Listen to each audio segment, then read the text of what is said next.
آپ نے نام سنا ہوگا محمود غزنوی اور ایاز کا. ان کا باہم محبت کا رشتہ بہت گہرا تھا. ایاز ٹوٹ کے چاہتا تھا بادشاہ کو. اب دیگر مصاحبین حسد کرتے تھے، بغض رکھتے تھے. وہ کہتے تھے کیا اس میں کرشمہ اور کمال ہے کہ بادشاہ اس کو اتنا ہی چاہتا ہے. تو بادشاہ جب ان وزراء کا، مشیروں کا حسد حد سے بڑا ہوا دیکھا تو ایک دن سب کو اپنے دربار میں حاضر کیا.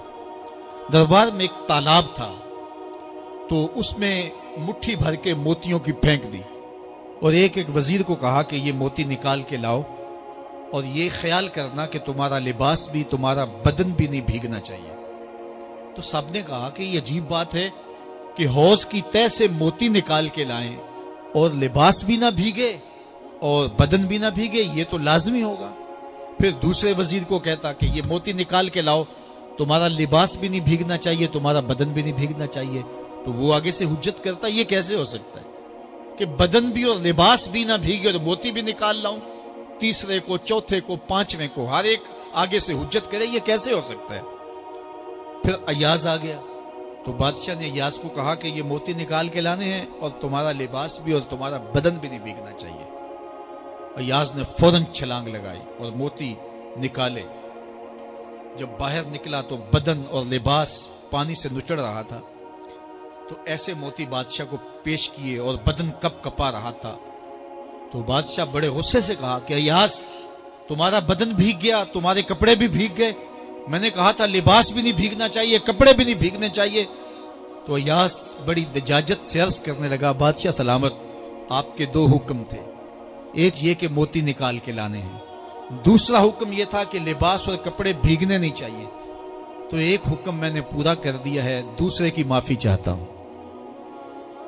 تو صاحب اللہ نے حضرت انسان کے سینے میں جذبات کا ایک جہاں آباد کیا ہے.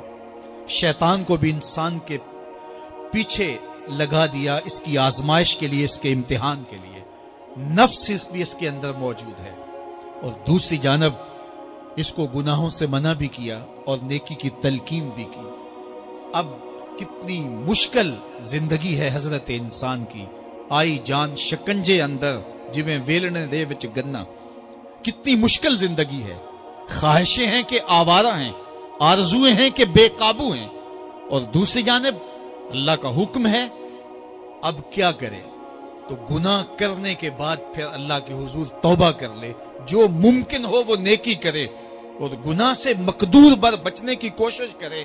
لیکن بشری تقاضوں کے تحت اگر اس سے گناہ کبھی سرزد ہو جائے تو اس پر اکڑے نہ اور اس پہ مصر نہ رہے، اس پہ اصرار نہ کرے، بلکہ فوراً اللہ کے حضور توبہ کرے.